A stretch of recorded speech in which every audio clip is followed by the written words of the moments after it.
இன்றைக்கு வந்து சுதந்திர போராட்ட மாவீரர் ஐயா தீரன் சின்னமலை அவர்களுடைய நினைவு தினத்தை முன்னிட்டு தமிழக வெற்றி கழகத்தின் சார்பில் அன்னாருக்கு வந்து நம்ம அரசாங்கத்தின் சார்பிலும் இன்றைக்கு திருவுருவச் சிலைக்கு மாலை அணிவித்து மரியாதை செலுத்தியிருக்கிறோம். திருச்சி மாவட்டத்தில் இருக்கக்கூடிய அனைத்து சட்டமன்ற உறுப்பினர்களும் திருச்சியினுடைய பொறுப்பு அமைச்சர் என்ற முறையிலும் அதே போல துணை சபாநாயகர் அவர்களும் சேர்ந்து இன்றைக்கு அவருடைய உருவச்சிலைக்கு மாலை அணிவித்து மரியாதை செலுத்தியிருக்கிறோம்.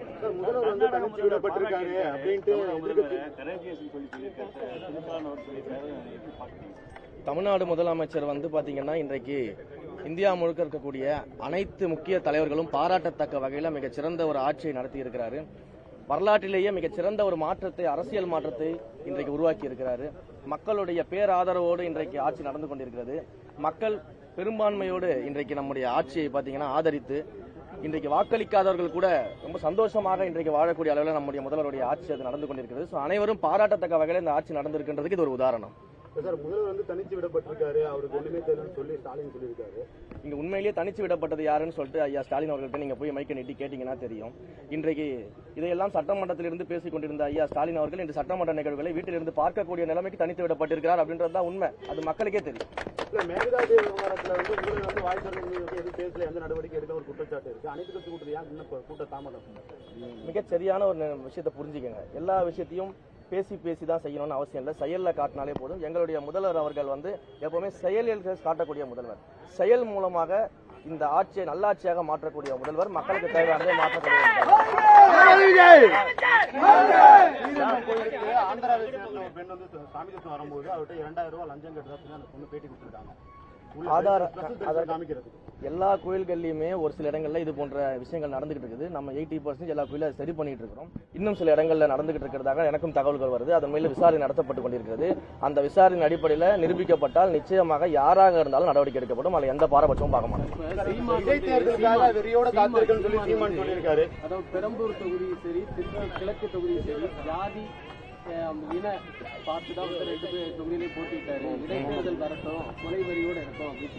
அவங்களும் வந்து 15 வருஷமா நானும் வந்து பயிற்சி பண்ணிக்கிட்டு இருக்கிறாங்க. இன்னமும் பயிற்சி பண்ணிக்கிட்டு இருக்கிறாங்க.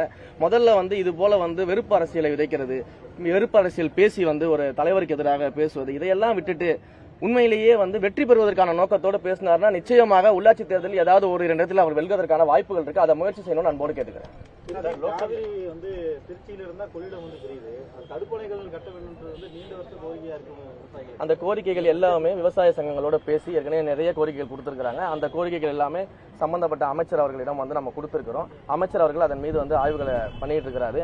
பட்ஜெட் நிதிநிலையை பொறுத்து எந்தெந்த திட்டங்களை எப்படி கொண்டு வரணுன்றதை அமைச்சர் அவர்கள் முடிவு செய்து நிச்சயமாக கொண்டு வருவார். நான் ஒளியெல்லாம் இல்ல, என் மேல தாவேக்கா வந்து பொய்யான வழக்குகளை தொடர்ந்து செந்தில் பதில் சொல்லியிருக்காரு. அது சட்ட ரீதியாக எதிர்கொள்வாங்க. சரி, அப்புறம் ஒளியிலன்னு சொல்லிட்டு எங்க காணாம போனாங்க எவ்வளவு நாளா? ஏன் வந்து தைரியமாக நிற்க வேண்டியதானே? ஏன் என்ன கோர்ட் என்ன சொல்றது, அந்த ப்ரொசீடிங்ஸ் எல்லாம் ஃபாலோ பண்ண வேண்டியதானே? அதெல்லாம் சும்மா வெளியில வந்து வீரத்துக்கு சொல்றது தான். ஆனா உண்மையிலேயே தப்பு இல்லைன்னா தைரியமா வந்து நிற்க களத்தில் எல்லாத்தையும் சந்திக்க வேண்டியதானே? அதெல்லாம் வந்து அவங்க சும்மா ஒரு பேச்சுக்காக, மீடியாவை பார்த்தா ஏதாவது பேசணுன்றதுக்காக பேசுவாங்க. நிச்சயமாக இந்த ஆட்சியை பொறுத்த வரைக்கும் ஊழல் செய்தவர்கள் யாராக இருந்தாலும் எங்கள் தலைவர் சொன்னது போல நாங்களும் ஊழல் செய்ய மாட்டோம், ஊழல் செஞ்சவங்களையும் விடமாட்டோம், நிச்சயமாக தண்டிக்கப்படுவார்கள். நடவடிக்கை எடுக்கிறீங்க, ஆனாலும் உயர்மட்டத்தில் உள்ள அதிகாரிகளாக தப்பிச்சுக்கிறாங்க, கீழே உள்ளவங்க மாட்டிக்கிறாங்க குற்றச்சாட்டு இருக்கு.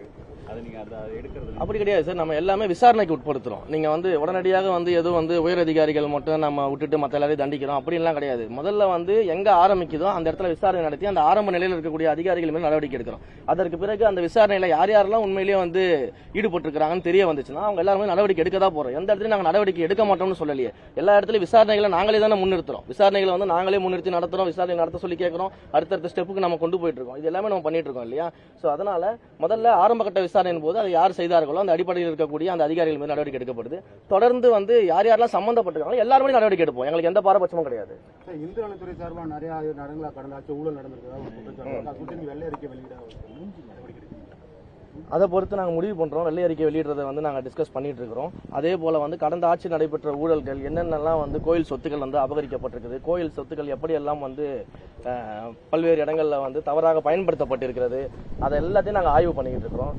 அந்த ஆய்வுகளின் அடிப்படையில் யாரெல்லாம் அதில் வந்து ஈடுபட்டிருக்காங்கன்றதை நாங்கள் பார்த்துக்கிட்டு இருக்கிறோம். நிச்சயமாக இந்து சமய அறநிலைத்துறையை பொறுத்த வரைக்கும் ஊழல் அப்படின்றது வந்து முற்றிலும் ஒழிக்கப்படக்கூடிய ஒரு இடத்துல தான் நாங்கள் அதை வச்சிருக்கிறோம். நிச்சயமாக அந்த ஊழலை ஒழிப்போம். இது வரைக்கும் இருந்த ஊழல்களை எல்லாம் நாங்கள் ஒழித்துட்டு அதே போல கோயில் சொத்துக்களை வந்து முறைகேடாக யார் யாரெல்லாம் பயன்படுத்தியிருக்கிறாங்க, முறைகேடாக என்ன நடந்திருக்கு எல்லாத்தையும் விசாரிச்சுக்கிட்டு இருக்கிறோம். ஒவ்வொன்றாக விசாரிச்சுக்கிட்டு இருக்கிறோம். அதற்கான தனித்தனி குழுக்கள் வந்து கூடிய சீக்கிரம் அமைப்புக்க போறோம். ஒவ்வொரு கோயில்களுடைய சொத்துக்களை வந்து பாதுகாப்பதற்காகவும் அதில் நடந்த முறைகேடுகளை கண்டுபிடிக்கவும் குழுக்கள் அமைக்க போறோம். ஸோ தொடர்ந்து ஒரு ப்ராசஸ்ல இருக்கிறோம். நிச்சயமாக அதோட அவுட்புட்ல நீங்க பார்க்கும்பொழுது கோயில் சொத்துக்கள் அனைத்தும் பாதுகாக்கப்படும். இந்த ஊழல்கள்லாம் ஒழித்திருக்கும்.